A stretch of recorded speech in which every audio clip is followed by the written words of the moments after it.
Hello everyone, it's Most Handsome. This is going to be an odd video from the channel. This is just going to be 8 random tricks that could help in your bedwars games. They're going to be focused around solo bedwars, just because I don't really know much about teams. I don't play that much. But yeah, I hope you guys enjoy it.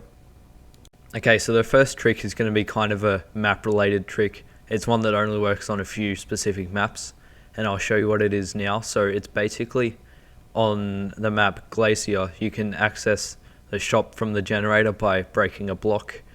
I'm not sure if that was an intended feature or a glitch, but it's there. It's been around for a while. Now, a less commonly known trick on this topic is on the map Airshow, where you can access the ender chest and the shops from outside someone else's base.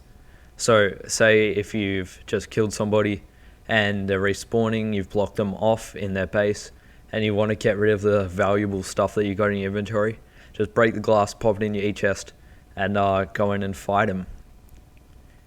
Now, this may be lag related, but it certainly works well for me. The next trick just tells you how many blocks you need to rush the next player's base for the first rush on each map. It varies between the maps, and I've made a PowerPoint document that's kind of bad. But basically what it means is it has the number of blocks you need up the top to rush to the next player's base, and all the maps listed below. So yeah, so just as you've seen, Lighthouse, you only need 32 blocks to rush the next player's base. Alright, so these are the maps that need 32 blocks. Just keeping in mind that Dragon style pretty much everybody rushes straight, but Diagonal is a 32 rush. You also need to do a 4 block jump for that as well, so yeah. Here are the 48 block maps. I'm pretty sure the new map, Babylon, is one of these, but I haven't got it down just because I haven't tested it yet. Alright, and these are the 64 block rush maps. Yeah, if you're looking to play speedy games, don't play these. Alright, so trick 3 is kind of an obscure one. So if somebody's invis, I can see this guy by his particles and he's just standing there. They drop footprints, but the footprints, as soon as they start to become not invis, as their invis runs out, their footprints become darker and more apparent. So yeah, just as that happened right there.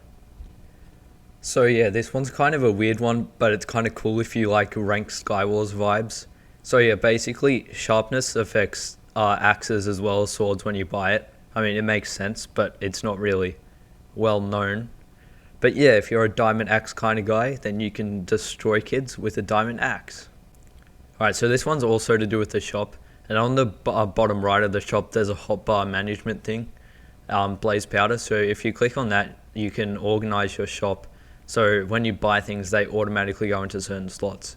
Say if you wanted to put your utility things in slot 6, as soon as you buy them, they'd hop into slot 6. Alright, so the next tip is basically just don't use the triumph kill messages, or noble, or glorious, I think the other one is. Basically, what they do is they give away your stats to your enemies in game, which, I mean, it's cool sometimes for a flex, but if you're playing competitively, you want to win. You don't want your enemies to know much about you.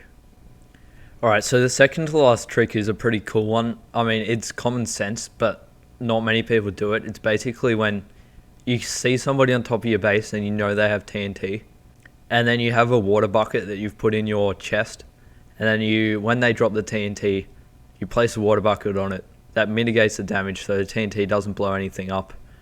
And yeah, you can kill them. Just make sure you get rid of the water afterwards, and in some cases it can be kind of hard to move around the water. Alright, so the last trick that I'm pretty sure everybody would know is the use of TNT and fireballs for not just breaking bed defenses, but for jumping. So you can actually get a fair way with TNT and fireballs. You can say get to middle on Airshow, and get some nice M's early on in the game. And then you can also go from middle to the diamond gens on Pernicious and get closer to people's bases. Alright, so that finishes off our 8 tips. I'm kind of sorry if you knew all of these. I kind of tried to think of weird ones, but you know, I'm sorry if you wasted your time. But yeah, thanks very much for watching, and I'll see you next time.